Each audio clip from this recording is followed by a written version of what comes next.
Hello दोस्तों, नमस्कार। TGT, PGT, LT, GIC के सिलेबस में जो हिंदी साहित्य का सिलेबस है उसमें जो संस्कृत साहित्य लगा हुआ है उसके बारे में हम लोग बात कर रहे हैं। आज हम लोग बाणभट्ट, हर्षवर्धन, शूद्रक, जयदेव, विशाखदत्त इन सभी लोगों पर बात करेंगे और इसके माध्यम से यह हम जानने की कोशिश करेंगे कि किस तरीके के प्रश्न आपके टीजीटी, पीजीटी, एलटी और जीआईसी के पेपर में बनते हैं और इन लोगों से किस तरह के प्रश्न पूछे जा सकते हैं। तो सबसे पहले हम लोग बाणभट्ट जी को देख लेते हैं। तो देखिए, बाणभट्ट जो हैं वो हर्ष के सभा पंडित थे। बाण को पांचाली रीति का लेखक माना जाता है। इनकी जो रचनाएं हैं, मुख्य रूप से दो रचनाएं उपलब्ध हैं, एक हर्षचरित है और दूसरी कादम्बरी है। यही इनकी दो रचनाएं मिलती हैं। अब आइए इसके बारे में देख लेते हैं।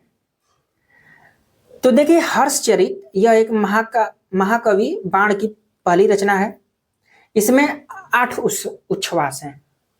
हर्षचरित में 8 उच्छ्वास का वर्णन मिलता है।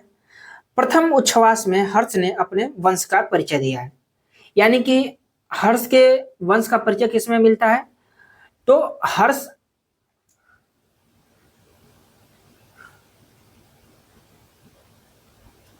हर्षचरित में।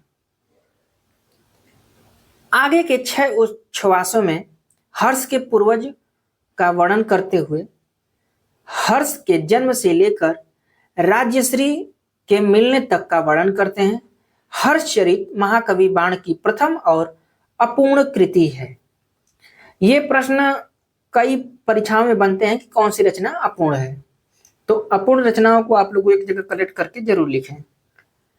आइए आगे देख लेते हैं कादम्बरी के बारे में। तो देखिए, जो कादम्बरी है यह बाण की प्रौढ़ और अंतिम कृति है। इसमें एक काल्पनिक कथा का वर्णन मिलता है। यह गद्य काव्य का कथा भेद है। इसमें चंद्रापीठ वैशंपायन के 3 जन्मों का वर्णन किया गया है। तो देखिए, बाणभट्ट का 2 रचना है, हर्षचरित और कादम्बरी। हर्षचरित में 8 उच्छ्वास हैं। प्रथम उच्छ्वास में हर्ष ने अपने वंश का वर्णन किया है। बाकी 6 उच्छ्वासों में इनके पूर्वजों को जन्म से लेकर राजश्री के मिलने तक का वर्णन है। कादम्बरी में चंद्रापीड़ और वैशंपायन का 3 जन्मों का वर्णन किया गया है। ये तो रहा बाणभट्ट के बारे में। अब शूद्रक।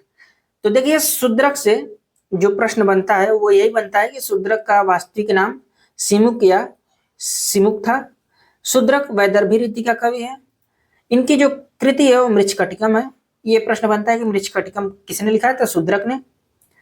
इस नाटक में कुल 10 अंक हैं, यानी मृच्छकटिकम में कुल 10 अंक हैं। यह रूपक का एक भेद प्रकरण है। इसमें एक निर्धन ब्राह्मण चारुदत्त का वसंत सेना नामक गणिका वेश्या से प्रेम का वर्णन है। वसंत सेना नाम की गणिका थी और चारुदत्त नाम का गरीब ब्राह्मण था। उसकी कथा इसमें वर्णित की गई है, मृच्छकटिकम। इसके बाद विशाखदत्त की जो कृति है वो मुद्रा राक्षस है और इससे यही प्रश्न बनता है कि मुद्रा राक्षस किसकी कृति है? विशाखदत्त।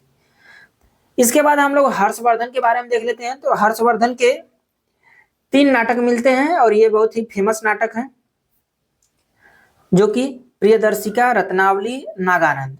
प्रियदर्शिका में 4 अंक हैं, यह नाटिका है। रत्नावली में भी 4 अंक हैं, यह भी नाटिका है। बाकी नागानंद में 5 अंक है और यह नाटक है। इसके बाद जयदेव हैं। जयदेव की जो कृति है वो गीत गोविंद है और गीत गोविंद किसकी रचना है यही बस पूछा जाता है, तो इसलिए आप लोग इसको ध्यान रखें। बाकी 2 रचनाकार और हमारे सिलेबस में लगे हुए हैं, उनको भी आप लोग देख लीजिए। जैसे कि एक तो मम्मट लगे हुए हैं। तो मम्मट से अभी तक जो भी हिंदी साहित्य के संस्कृत में जो भी इनसे पूछा गया प्रश्न है वो यही पूछा जाता है कि मम्मट की कौन सी रचना है? तो काव्य प्रकाश है। और बहुत पूछा जाएगा तो काव्य प्रकाश कब लिखा गया था? तो 11वीं शताब्दी के आसपास लिखा गया था। और इनका एक स्टेटमेंट है काव्य गुण को लेकर के, काव्य लक्षण को लेकर के।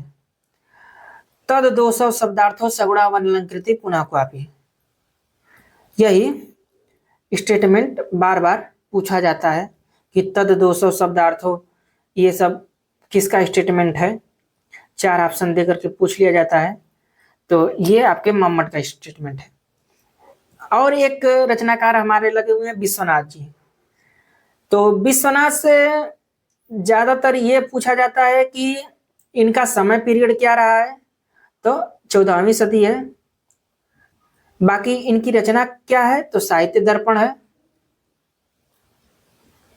साहित्य दर्पण इनकी रचना है।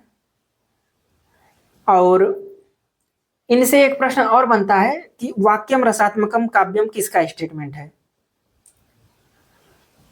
रसात्मक वाक्य यही काव्य है, ये किसका स्टेटमेंट है, तो ये आपके विश्वनाथ जी का स्टेटमेंट है।